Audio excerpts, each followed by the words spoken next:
राधे राधे, जय श्री कृष्णा, जय जय श्री सीताराम। मानस पीयूष बालकांड। भंजेव राम आपु भव चापु, भव भय भंजन नाम प्रतापु। बाबा तुलसीदास जी नाम को सबसे बड़ा सिद्ध करने में लगे हुए। नाम सबसे बड़ा है, भगवान नाम से छोटे हैं।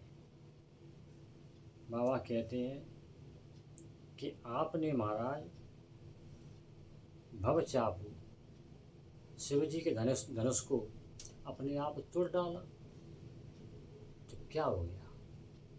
आपने तो केवल एक धनुष को तोड़ा, लेकिन भव भय भंजन नाम प्रतापु, आपके नाम के प्रताप ने तो पूरी दुनिया के कष्टों को ही तोड़ दिया।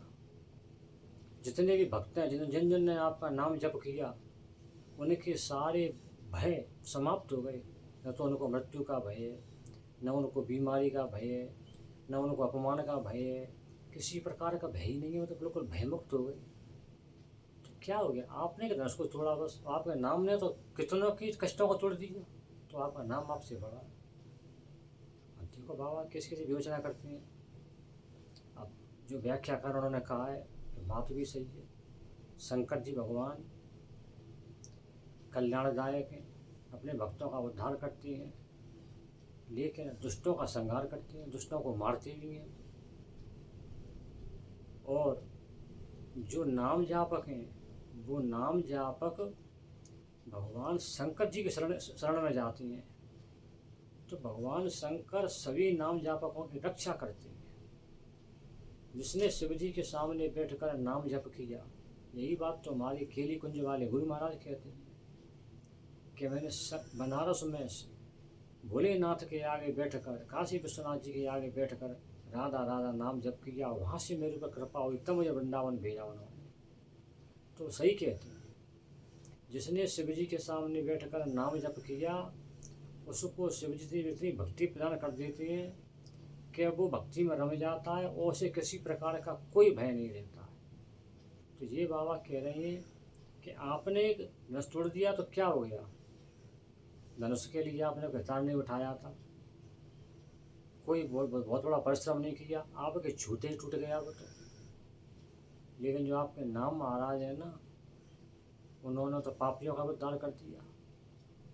एक यवन था, यवन मुसलमान, बहुत पुरानी कथा इसमें लिखी है। तो उसने कहा था हराम, तो हराम में आखिरी में राम आ गया ना, इतने से उसका उद्धार हो गया, इतने से तर गया वो। अजामिल ने अपने बेटे को पुकारा था नारायण नारायण कह के, उसने भगवान का नाम नहीं लिया, तो अपने बेटे को बुला रहा था। लेकिन बेटे को बुलाने से उसी नारायण नाम से उसका उद्धार हो गया, उसको भगवान के पार्षद ले गए। तो आपके नाम ने तो कितना का उद्धार कर दिया, चाहे वो पापी हो चाहे भक्त हो, सबका उद्धार कर दिया। तो महाराज आपका नाम आपसे बड़ा है, आप छोटे हो।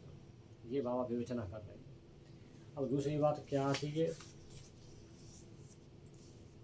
दंडक बन प्रभु कीन सुहावन, जनमन अमित नाम किय पावन।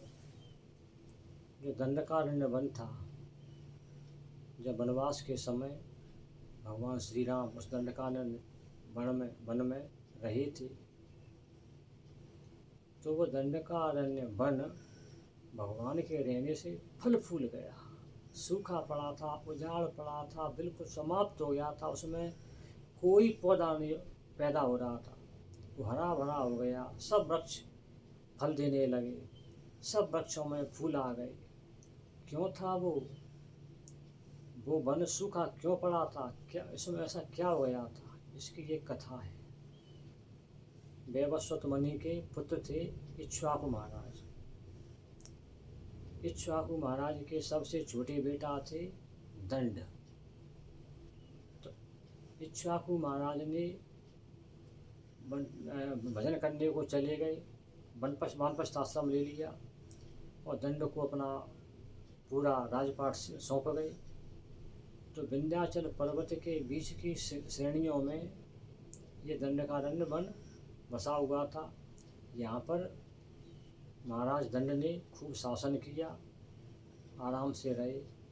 एक बार घूमते घूमते भार्गव ऋषि के आश्रम पर पहुंच गए तो वहाँ शुक्राचार्य महाराज जी की बेटी अर्जा बैठी हुई थी।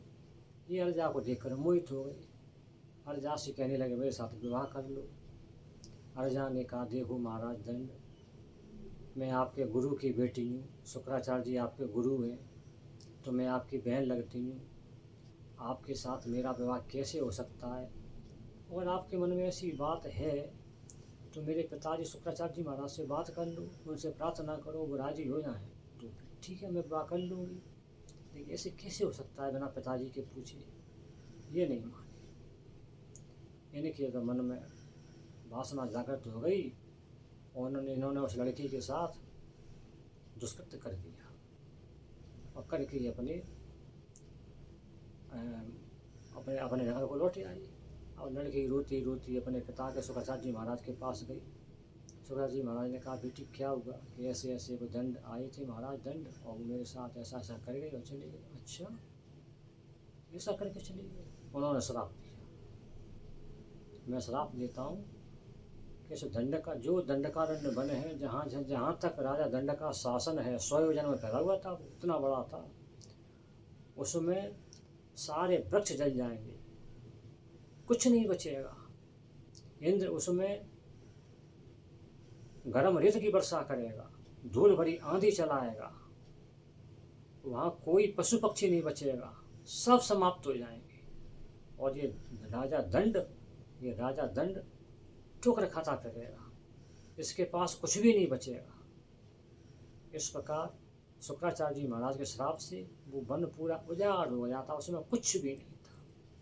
उन्होंने अपनी बेटी से कहा बेटी तू इस मेरे आश्रम पर रह, और जब तक तू यहाँ रहेगी तब तक यहाँ पर रहने वाला कोई पशु पक्षी मरेगा नहीं, जिंदा बना रहेगा, तू आराम से यहाँ रहे। तो वो दंड का दंड उजाड़ पड़ा हुआ था, वहाँ कुछ भी नहीं था। जब भगवान श्री राम वहाँ पहुँचे तो भगवान श्री राम ने उस श्राप को काटा और उस वन को हरा भरा बना दिया। लेकिन फिर भी बाबा क्या कहते हैं कि क्या हो गया महाराज, तुमने तो वन को हरा भरा बना दिया तो क्या हो गया? अरे जनमन अमित नाम की ये पावन, अमित माने अनंत, तुम्हारे नाम ने तो ऐसे जाने कितने जंगलों को हरा भरा कर दिया है।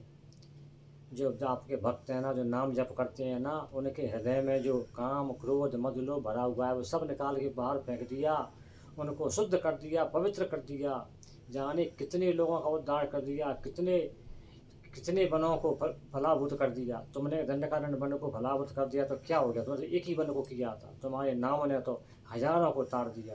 तुम्हारा नाम तुमसे बड़ा है महाराज, तुम तो बहुत छोटे हो। इस प्रकार बाबा ने पूरी बात घुमा के नाम महाराज बढ़ गए, यही बात बाबा ने प्रूफ कर दी। ये है नाम की महिमा। जय जय श्री सीताराम। जय श्री कृष्ण। राधे राधे।